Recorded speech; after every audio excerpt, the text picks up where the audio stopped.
Harold Whitman adjusted his worn military cap as he stepped off the city bus, his weathered hands gripping a small bouquet of white roses. At 73, his shoulders still carried the proud posture of a soldier, though his knees creaked with every step down the sidewalk. The afternoon sun caught the faded ribbons on his chest, medals earned in distant lands during conflicts most people only read about in history books. The wedding venue stood before him like a palace from another world. Marble columns reached toward the sky, and expensive cars lined the circular driveway. Harold paused at the entrance, suddenly, aware of how his simple brown suit looked against the grandeur surrounding him. The suit had served him well for 20 years, attending funerals of old friends and the occasional church service, but here among the luxury, it felt inadequate.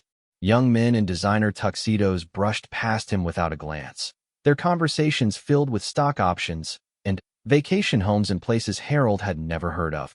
Women in elegant dresses clicked by on heels that cost more than his monthly pension, their jewelry sparkling like tiny stars.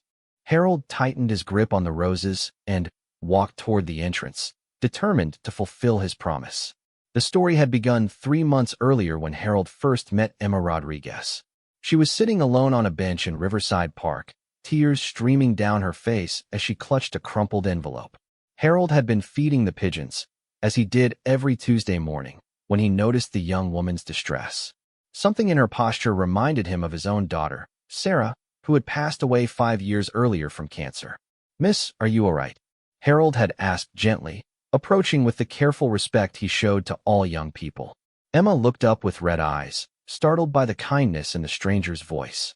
She was 26, with dark hair pulled back in a simple ponytail and wearing scrubs that suggested she worked in healthcare. "I'm sorry," Emma had said, wiping her eyes with the back of her hand. "I didn't mean to disturb anyone. I just received some news and needed a moment to process it." Harold sat down on the other end of the bench, giving her space while offering his presence. "Sometimes the worst news comes on the most beautiful days," Harold had observed, looking at the cherry blossoms beginning to bloom around them. "Makes it feel like the world doesn't understand what you're going through." Emma managed a weak smile at his words. Over the next hour, their conversation had unfolded naturally. Emma shared that she was a nurse at the children's hospital, working double shifts to save money for her upcoming wedding. The envelope contained a letter from her father, who lived in Mexico. He had suffered a heart attack and couldn't travel to walk her down the aisle. Worse, her mother had died when Emma was 16, leaving her feeling completely alone for the most important day of her life. Harold listened without judgment, occasionally nodding or offering gentle words of understanding. He told her about his own losses, his wife Martha, who had died 8 years ago, and Sarah, their only child. He spoke about the loneliness that followed him like a shadow, and how helping others had become his way of finding purpose again. "You know," Harold had said as their conversation wound down, "I may not be your father, but I've walked many young women down aisles in my time. Military weddings, you understand. If you find yourself needing someone to stand beside you on your wedding day, I'd be honored to help." Emma had laughed through her tears, thinking he was being kind, but not serious. She thanked him, and they exchanged phone numbers, with Harold insisting she call if she ever needed someone to talk to. Over the following weeks, they met several times in the park. Harold became a grandfather figure to Emma, offering wisdom about marriage, life, and the importance of surrounding yourself with people who care. As Emma's wedding day approached, her fiancé David's family had made it clear they disapproved of her humble background. David worked as an investment banker, and his parents moved in circles where wealth and status determined worth. They barely tolerated Emma, viewing her as beneath their social standing. When Emma mentioned Harold and his offer to walk her down the aisle, David's mother, Patricia Morrison, had been horrified. "You cannot be serious, Emma," Patricia had said during a tense family dinner. "This is one of the most important social events of the year. Everyone who matters in this city will be watching. You cannot walk down the aisle with some random old man you met in a park." David had tried to mediate, but his loyalty was torn between his fiancée and his family's expectations. "Maybe we can find someone else," he had suggested weakly. "One of my uncles could do it. It would look more appropriate." But Emma had made up her mind. Harold had shown her more genuine care and respect in 3 months than David's family had in 2 years. When her father called to give his blessing to Harold walking her down the aisle, Emma knew she was making the right choice. She called Harold 2 weeks before the wedding and officially asked him to escort her. Now, standing outside the grand venue, Harold wondered if Emma truly understood what she was asking of him. The other guests looked like they belonged in magazines, while he looked like exactly what he was, a retired veteran living on a modest pension in a small apartment across town. But he had given his word, and Harold Whitman had never broken a promise in his 73 years of life. The wedding coordinator, a sharp-faced woman with perfectly styled blonde hair, spotted Harold immediately. Her expression shifted from professional smile to barely concealed horror as she took in his appearance. "Excuse me, sir," she said, approaching with the confidence of someone accustomed to removing undesirable elements. "I think you might be lost. The service entrance is around the back." "I'm here for the Morrison Rodriguez wedding," Harold replied politely, removing his cap. "I'm walking the bride down the aisle." The coordinator's eyebrows shot up, so high they nearly disappeared into her hairline.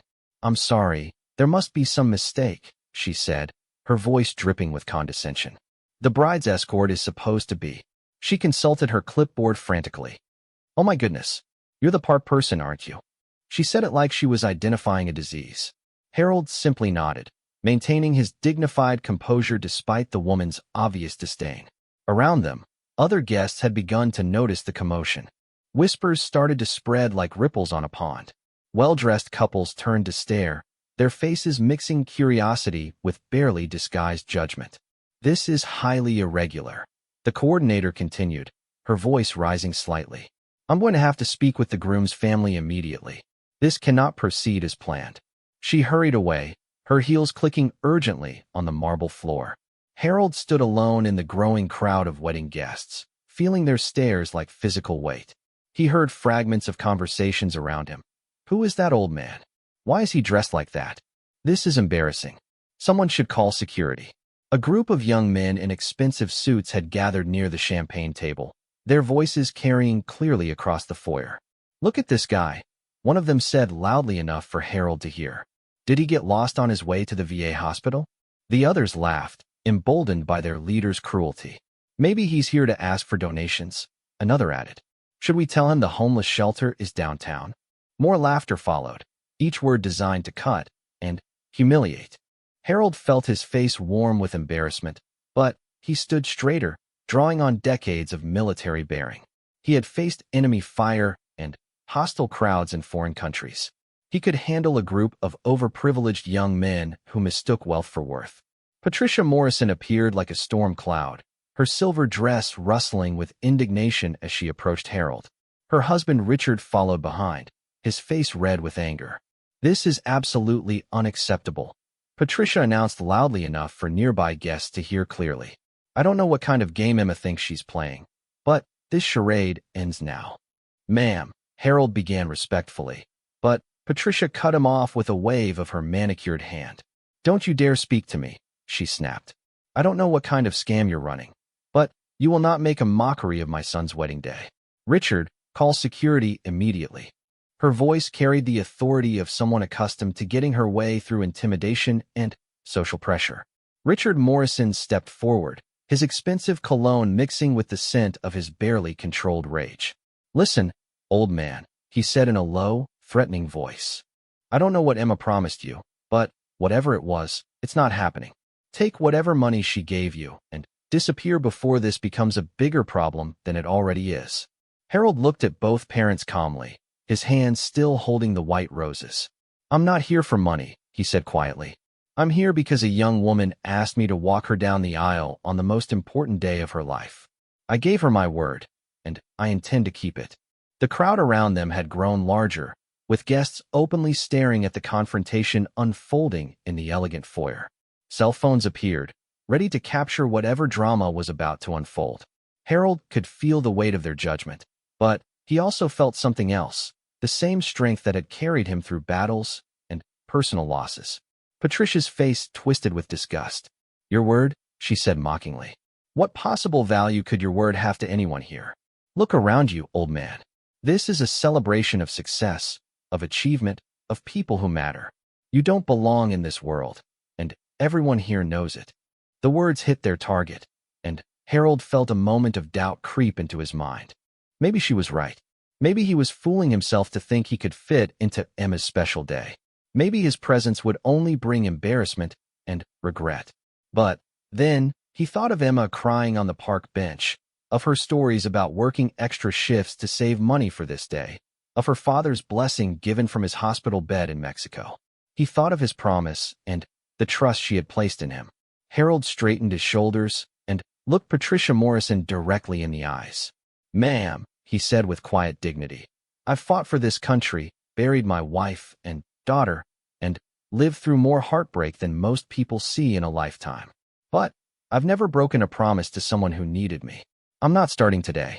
The crowd fell silent at his words, sensing a shift in the emotional current of the confrontation. Even Patricia seemed momentarily taken aback by the steel in his voice. "Security," Richard Morrison called out, his voice echoing off the marble walls. "Remove this man immediately." Two security guards in black uniforms approached Harold, their expressions apologetic but determined. The larger guard, a middle-aged man with kind eyes, spoke quietly. "Sir, I'm sorry, but we're going to have to ask you to leave the premises. This is a private event." Harold nodded respectfully to the guards. "I understand you're doing your job," he said calmly. "But I was personally invited by the bride to escort her down the aisle. Perhaps we could verify this with Miss Rodriguez before any decisions are made." The wedding coordinator returned, clicking across the marble floor with Patricia Morrison close behind. "Absolutely not," Patricia declared. "I don't care what arrangements Emma thinks she made. This is my family's event, and I will not have it disrupted by this spectacle." The crowd of guests had grown larger, forming a loose circle around the confrontation.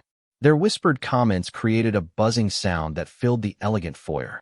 Harold could see the mixture of curiosity and judgment in their faces, could feel their assumptions about who he was and why he was there. "Look at his clothes," whispered a woman in diamonds. "He looks like he got dressed at a thrift store." Her companion nodded in agreement, their faces showing the kind of casual cruelty that came naturally to those who had never known real hardship. A young man near the champagne table raised his voice again. "Hey, old-timer," he called out mockingly. "The VFW hall is across town. Wrong wedding." His friends laughed loudly, enjoying the sport of humiliating someone they saw as beneath them. Harold turned toward the voice, his military bearing straight and proud despite the circumstances. "Young man," he said clearly, his voice carrying across the foyer, "I served 3 tours in Vietnam, so you could have the freedom to speak your mind. I'd appreciate it if you used that freedom more wisely." The comment silenced the group immediately, but only for a moment. The same young man, emboldened by alcohol and the support of his friends, stepped closer. "Oh, here we go with the war stories," he said with exaggerated eye-rolling. "What's next? Are you going to tell us about walking uphill both ways to school?" Before Harold could respond, another voice cut through the tension like a knife. "What exactly is going on here?" The voice belonged to David Morrison, the groom himself, who had just emerged from a side room where he had been getting ready with his groomsmen. He wore an expensive tuxedo that fit him perfectly, his dark hair styled to perfection. Patricia rushed to her son's side. "David, thank goodness you're here. This man is trying to force his way into your wedding. He claims Emma invited him to walk her down the aisle, which is obviously some kind of delusional fantasy." David looked at Harold with a mixture of recognition and discomfort. He had met the older man twice during his relationship with Emma, both times briefly and in public places. Harold had been polite and respectful, but David had felt uncomfortable with the friendship. It reminded him too much of the vast differences between his world and Emma's. "Mr. Whitman," David said carefully, "I appreciate your friendship with Emma, but surely you understand this situation is complicated. My family has certain expectations, and, frankly, having you walk Emma down the aisle would create problems for everyone involved." Harold studied the young man's face, seeing the conflict there, but also the weakness. "Son," Harold said gently, "I understand your family's concerns about appearances, but this isn't about them, or even about you. This is about a young woman who asked me to stand beside her on the most important day of her life because she has no one else." "She has David," Patricia interjected sharply. "She has our family now." She doesn't need some stranger playing make-believe father figure. Her words carried the sting of someone who had never learned the difference between kindness and weakness. The conversation was interrupted by a commotion from the bridal preparation room. Raised voices could be heard through the doors, and moments later, Emma's maid of honor, Jessica, burst through looking flustered and concerned. "David," Jessica called out urgently. "Emma is asking for Mr. Whitman. She heard there was some kind of problem, and she's getting very upset. She says she won't come out until she knows he's here, and everything is okay." Patricia's face turned red with indignation. "This is ridiculous," she declared. "I will not have my son's wedding held hostage by some dramatic nonsense. David, you need to go in there and straighten this out immediately." But before David could respond, the doors to the bridal room opened and Emma herself appeared. She wore a simple but elegant white dress that she had saved for months to buy, her dark hair styled in loose waves with small white flowers woven through it. Despite the stress of the situation, she was radiant with the glow that comes to brides on their wedding day. The crowd fell silent as Emma walked directly to Harold, ignoring the stares and whispers around her. She took his hands in hers, her eyes bright with emotion. "Harold," she said clearly, her voice carrying across the foyer, "I heard there was some confusion about your role today. Let me make this very clear to everyone present." Emma turned to face the crowd of guests, her chin raised with dignity and determination. "This man," she said, her voice strong and unwavering, "has shown me more kindness, respect, and genuine care in the past 3 months than some people have shown me in years. When my own father couldn't be here, Harold offered to walk me down the aisle. Not out of obligation, not for money, not for recognition, but out of simple human kindness." Patricia stepped forward, her face a mask of barely controlled fury. "Emma, you're being emotional and dramatic. This is not the time or place for your little speeches. We have guests waiting, a schedule to maintain, and a reputation to consider." Emma turned to look at her future mother-in-law with steady eyes. "Patricia," she said calmly, "this is my wedding day. The most important decision I will make today is who I choose to stand beside me as I make my vows to your son. I choose Harold because he has earned that honor through his actions, his character, and his heart." The crowd stirred uncomfortably as the power dynamic shifted. Some guests began to look ashamed of their earlier comments and stares. Others maintained their disapproving expressions, clearly believing Emma was making a terrible mistake that would reflect poorly on everyone involved. David stepped forward, caught between his fiancée and his family. "Emma, maybe we could compromise," he suggested weakly. "Maybe Harold could sit in the front row, and one of my uncles could walk you down the aisle. That way everyone would be comfortable." Emma looked at David with disappointment that cut deeper than anger. "David," she said quietly, "I'm not asking for a compromise. I'm telling you what's going to happen. Harold is going to walk me down the aisle, or there isn't going to be a wedding." The ultimatum hung in the air like a challenge.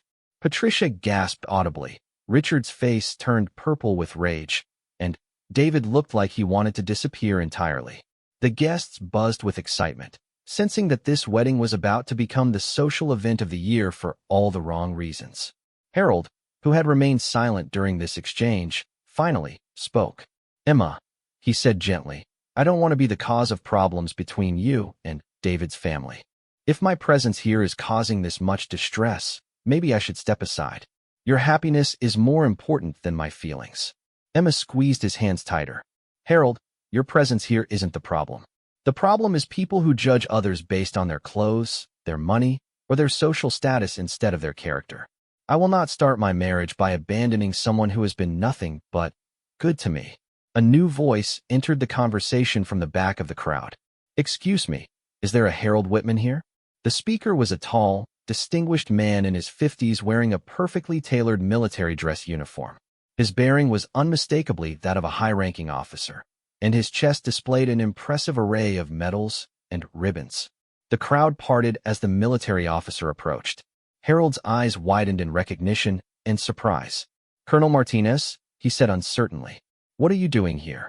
Colonel Martinez smiled warmly as he reached Harold. "I'm here for the Morrison wedding, actually. Richard Morrison is on the board of directors for the Veterans Hospital Foundation, where I serve as military liaison. When I heard there was some kind of disturbance involving a veteran, I thought I should investigate. He looked around at the gathered crowd, his experienced eyes taking in the situation immediately. Mr. Whitman, he continued, his voice carrying the authority of command. I believe we served together briefly in Da Nang, 1969. You were with the 1st Infantry Division, if I remember correctly. Harold straightened instinctively to attention. Yes, sir. I was a sergeant with Charlie Company. I remember you, sir. You were a lieutenant then, fresh out of West Point. Colonel Martinez nodded approvingly. You saved my life and the lives of 12 other men when our patrol came under fire near the DMZ. You stayed behind to provide covering fire while we evacuated our wounded, despite being injured yourself. You earned a Bronze Star for that action. The crowd had gone completely silent, hanging on every word of this unexpected revelation.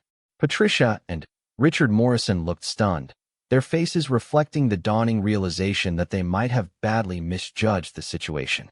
Mr. Whitman, Colonel Martinez continued, his voice formal and respectful. After your service in Vietnam, you spent 6 years training new recruits at Fort Campbell. Your commanding officer's reports described you as one of the finest soldiers and leaders he had ever served with. You were recommended for officer candidate school multiple times, though you chose to remain enlisted to stay closer to your family. Harold shifted uncomfortably and used to being the center of such positive attention. Sir, that's all in the past. I'm just here today to help a friend. Colonel Martinez turned to address the crowd directly. Ladies and gentlemen, he said with the commanding presence that had led men in battle. You are in the presence of an American hero. Sergeant Whitman's service record shows 3 Purple Hearts, 2 Bronze Stars, and a Silver Star for extraordinary gallantry in action. After his military service, he worked for 30 years as a counselor for troubled veterans, helping hundreds of men readjust to civilian life. The impact of these words on the assembled guests was immediate and profound. Faces that had shown judgment and disdain now reflected shame and embarrassment. The young men who had mocked Harold looked at the floor, unable to meet anyone's eyes. Patricia Morrison's face had gone pale, her earlier confidence evaporating as she realized the magnitude of her mistake. Richard stood beside her, his expression cycling through surprise, embarrassment, and fear of the social consequences of their behavior. Emma's eyes filled with tears of pride as she looked at Harold. I knew you were special, she whispered to him. I just didn't know how special. Harold squeezed her hand gently. Emma, he said quietly, medals don't make the man. I would be honored to walk you down the aisle whether I had these decorations or not. That honor comes from your trust, not from anything I did 50 years ago. Colonel Martinez overheard and smiled approvingly. Spoken like a true soldier, he said. Humble, honorable, and focused on others rather than himself. Mr. Morrison, he addressed the groom's father directly. I believe you owe this man an apology. Richard Morrison stood frozen as Colonel Martinez's words echoed through the marble foyer.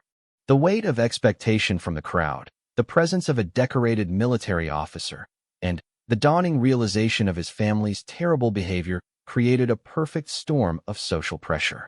His face cycled through various shades of red as he struggled to find words. We, Richard stammered, looking between Harold and the colonel. The confident arrogance that had characterized his earlier behavior had completely evaporated, replaced by the uncomfortable awareness that he had publicly humiliated a war hero in front of dozens of witnesses who would remember and repeat this story for years to come. Patricia Morrison stepped forward, her survival instincts finally overriding her pride. She had built her entire social standing on reading situations correctly and positioning herself advantageously.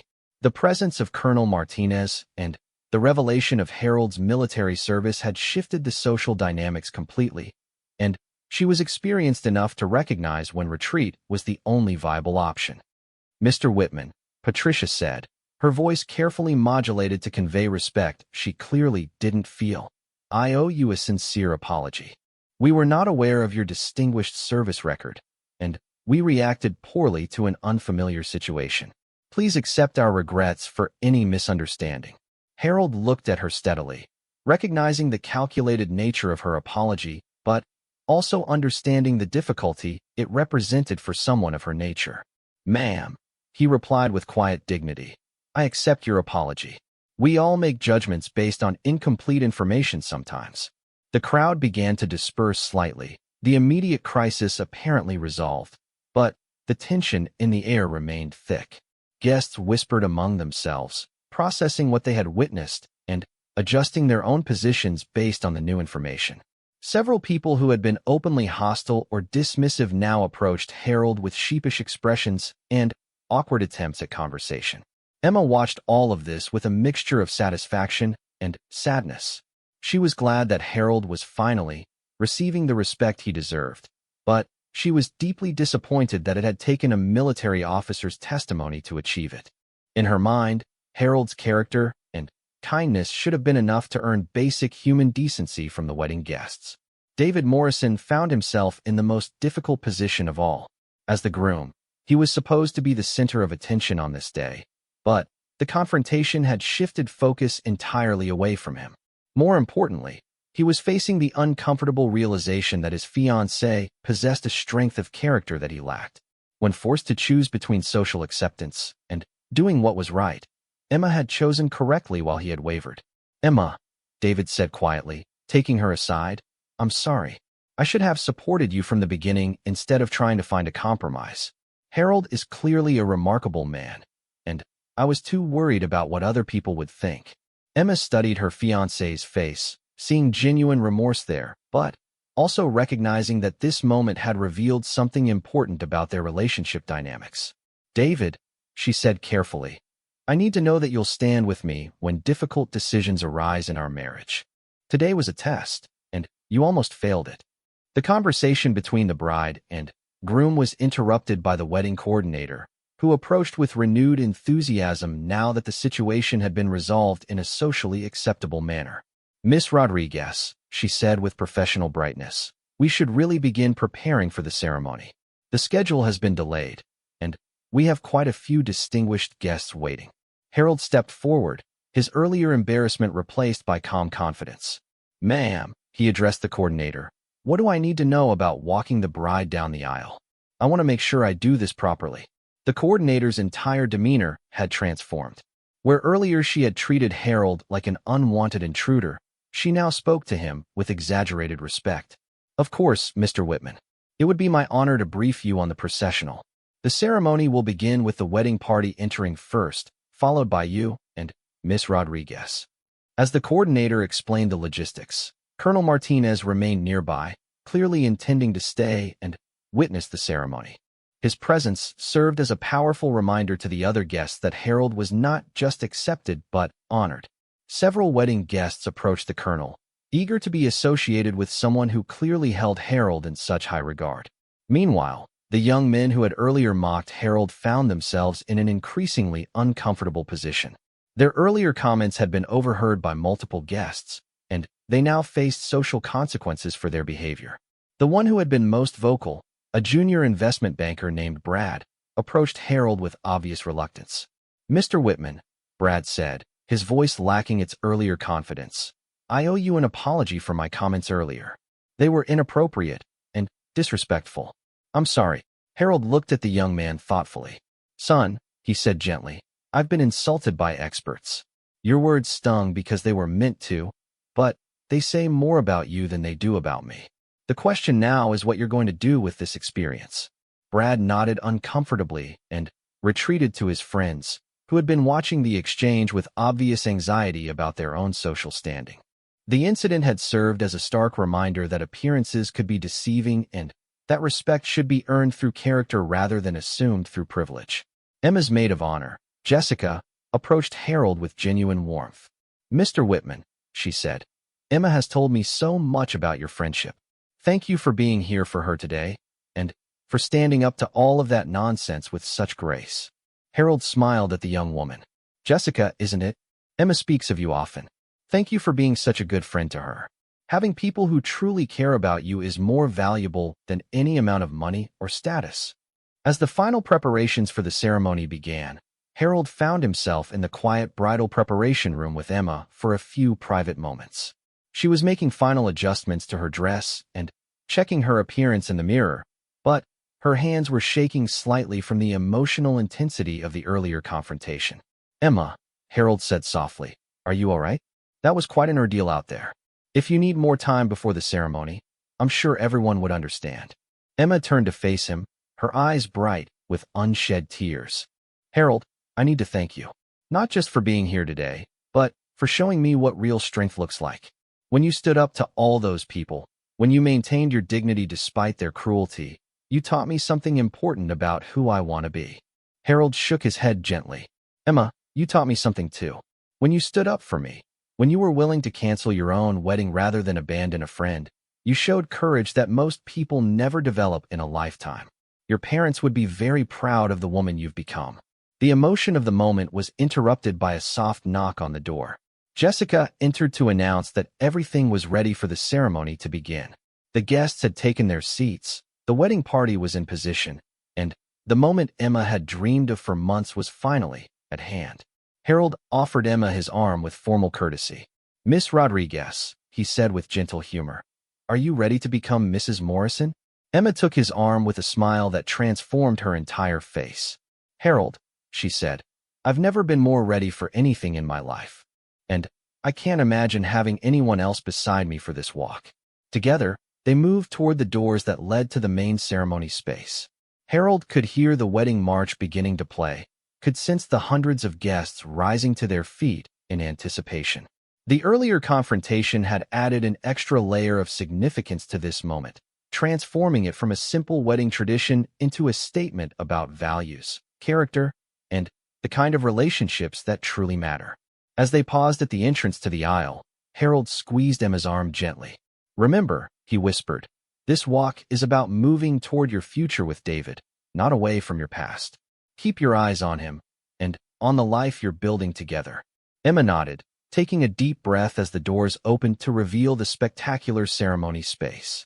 White flowers cascaded from every surface. Candles created a warm glow throughout the room, and hundreds of guests stood in respectful attention. At the far end of the aisle, David waited in his perfect tuxedo, his face showing a mixture of love, pride, and newfound respect for the woman he was about to marry. But what struck Harold most powerfully was the transformation in the crowd itself. Where earlier there had been whispers and judgment, now there was genuine admiration and respect. The guests who had dismissed him as an unwanted intruder now watched with appreciation as he escorted the bride with military precision and obvious care. Colonel Martinez stood at attention in the front row, his presence serving as a silent reminder of Harold's service and sacrifice. Near him, Patricia Morrison sat with perfect posture, her face composed but her eyes reflecting the social recalculation she was still processing.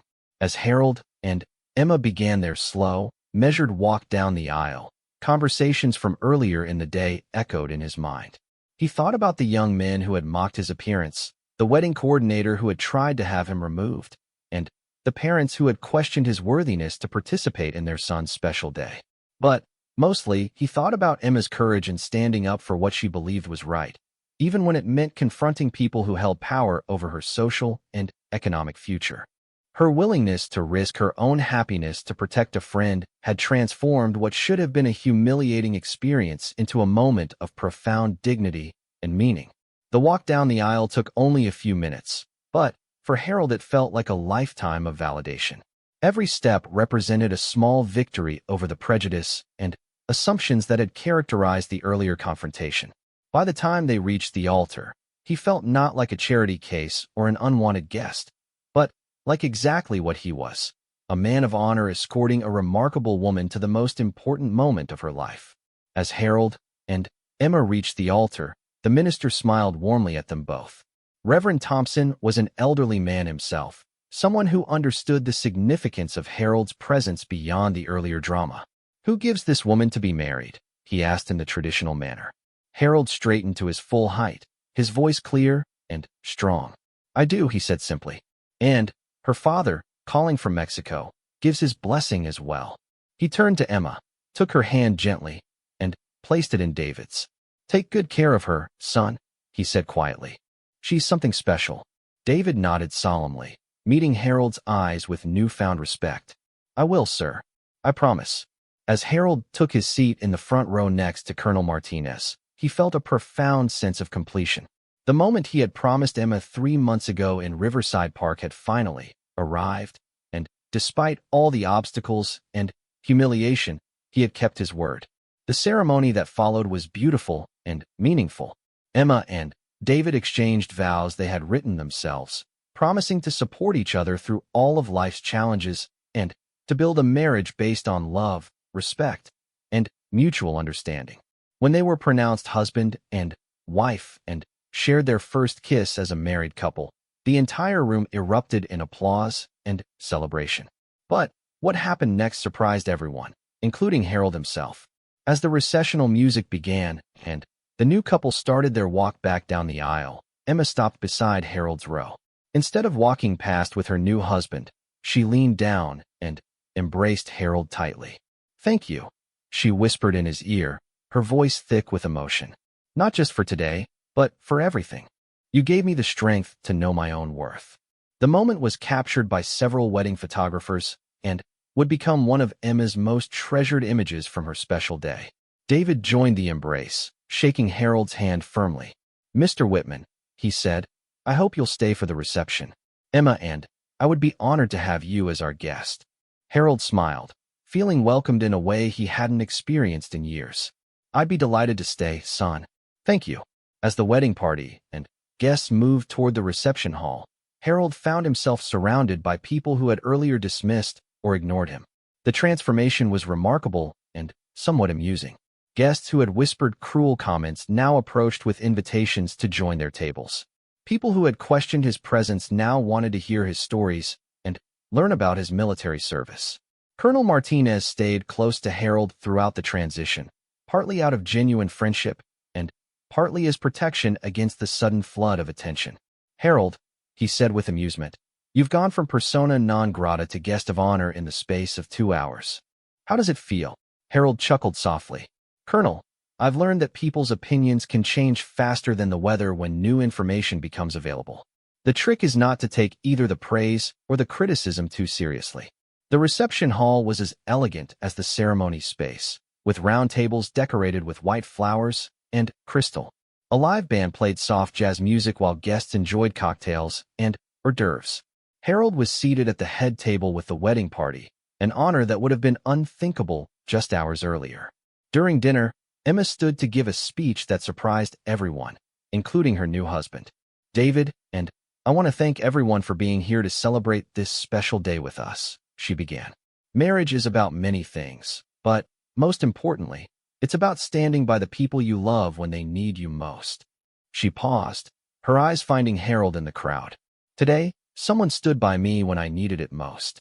Harold Whitman showed me that real strength isn't about money or status or social position.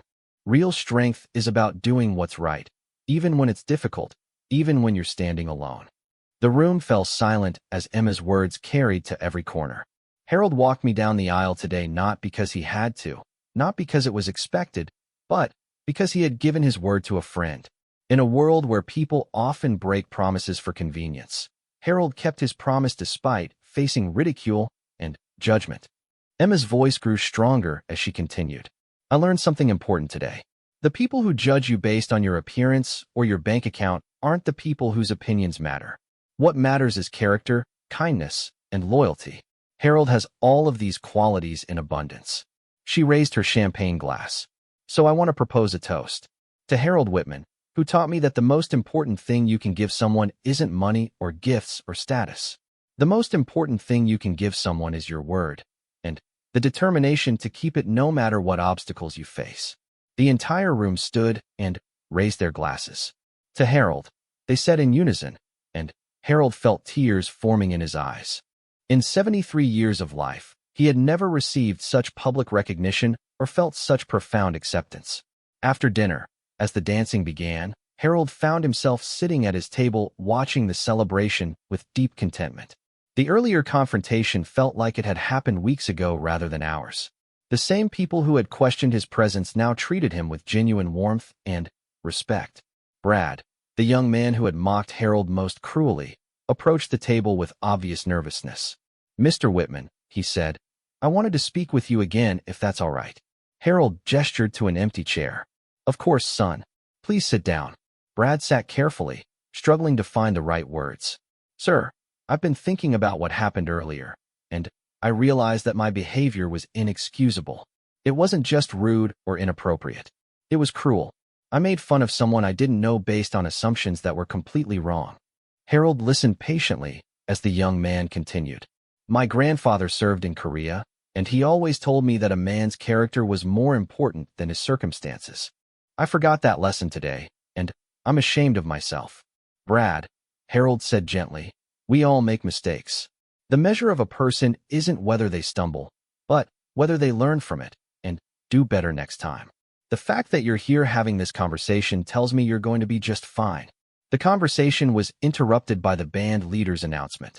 Ladies and gentlemen, the bride has requested a special dance. She would like to dance with the man who walked her down the aisle today, Mr. Harold Whitman.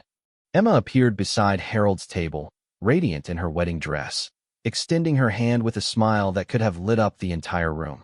Harold, she said, would you honor me with this dance? Harold stood carefully, his old knees protesting slightly, and took Emma's hand. Young lady, he said with mock formality, it would be my pleasure. As they moved onto the dance floor, the band began playing What a Wonderful World by Louis Armstrong. It was a song Harold knew well, one that had been played at his own wedding to Martha nearly 50 years earlier. As he and Emma swayed slowly to the music, he felt the presence of everyone he had loved and lost, and everyone who had brought meaning to his life. Harold, Emma said softly as they danced, I need you to know something. This friendship we have, it's not going to end just because I'm married now. You're family to me, and I hope you'll always be part of my life. Harold squeezed her hand gently. Emma, watching you grow into the strong woman you are today has been one of the greatest privileges of my life. I'll always be here if you need me. As the song ended, the crowd applauded warmly. David cut in to dance with his new wife, but not before shaking Harold's hand again and thanking him for everything he had done for Emma. Harold returned to his table to find Colonel Martinez waiting with 2 glasses of whiskey. Harold, the colonel said, I think this calls for a proper drink between old soldiers. As they sat together, watching the celebration continue around them, Colonel Martinez shared more details about Harold's military service with nearby guests. Stories of his bravery under fire, his dedication to his fellow soldiers, and his years of service helping veterans readjust to civilian life painted a picture of a man who had spent his entire adult life serving others. Patricia Morrison approached their table with obvious reluctance, but clear determination. Mr. Whitman, she said formally, I owe you more than an apology. I owe you a debt of gratitude. Harold looked up at her with polite attention. How's that, ma'am? Today you taught my son something I've been trying to teach him his whole life, Patricia said. You showed him what real character looks like. David has always been surrounded by people who measure worth by wealth and status. You showed him there are more important things. She paused, clearly struggling with words that didn't come naturally to her. Emma is lucky to have you in her life. And, honestly, so are we.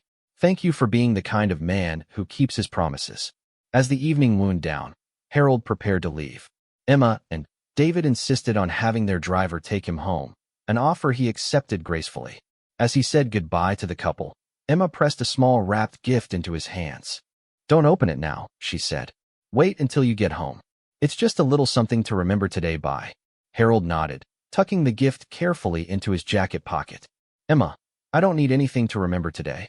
This has been one of the best days of my life. The drive home gave Harold time to reflect on the extraordinary events of the day. He had awakened that morning as a lonely old man preparing to fulfill a promise to a friend. He was returning home having experienced a level of recognition, respect, and genuine affection that he hadn't felt in years. Back in his small apartment, Harold carefully unwrapped Emma's gift. Inside was a beautiful silver picture frame containing a photo of the 2 of them dancing at the reception. Beneath the photo was an engraved plate that read, To Harold Whitman, a man of his word and a friend for life. Thank you for showing me what real strength looks like. Love, Emma. Harold placed the photo on his mantel next to pictures of Martha and Sarah. For the first time in years, his apartment didn't feel empty. It felt full of love, memory, and the promise of continued friendship. 6 months later, Harold received a call from Emma announcing that she and David were expecting their first child. Harold, she said excitedly, we want you to be the baby's honorary grandfather. Would you be willing to take on that role? Harold's eyes filled with tears of joy. Emma, he said, I can't think of anything that would make me happier. A year after the wedding, Harold was invited to David's promotion celebration at the investment bank where he worked. David had been made a partner, partly based on his outstanding work, but also because of his reputation for integrity and character. In his acceptance speech, David credited Harold with teaching him that success meant more than money and status. The story of Harold and Emma's friendship became legendary in their social circle. It was retold at dinner parties and family gatherings as an example of how true friendship transcends social barriers and how character matters more than circumstances. Harold lived to see Emma's first child born, a daughter named Sarah in honor of Harold's late daughter. He was present for every birthday party, school play, and important milestone in little Sarah's life. Emma made sure her daughter understood that Harold was family, not by blood but by choice and love. When Harold passed away peacefully at the age of 81, Emma spoke at his funeral about the man who had changed her life by simply keeping his word. The church was packed with people whose lives had been touched by Harold's quiet kindness and unwavering integrity. David, now a successful businessman and father, served as one of Harold's pallbearers. In his eulogy, he spoke about how meeting Harold had changed his understanding of what it meant to be a man of worth. Harold Whitman never had much money, David said, but he was the richest man I ever knew, because he understood that real wealth comes from the relationships we build and the promises we keep. Emma kept Harold's photo on her mantle for the rest of her life, next to pictures of her family and other loved ones. Whenever her daughter Sarah asked about the old man in the military uniform, Emma would tell her the story of the day a stranger offered to walk her down the aisle, and how keeping that promise taught everyone present about the true meaning of honor, dignity, and love.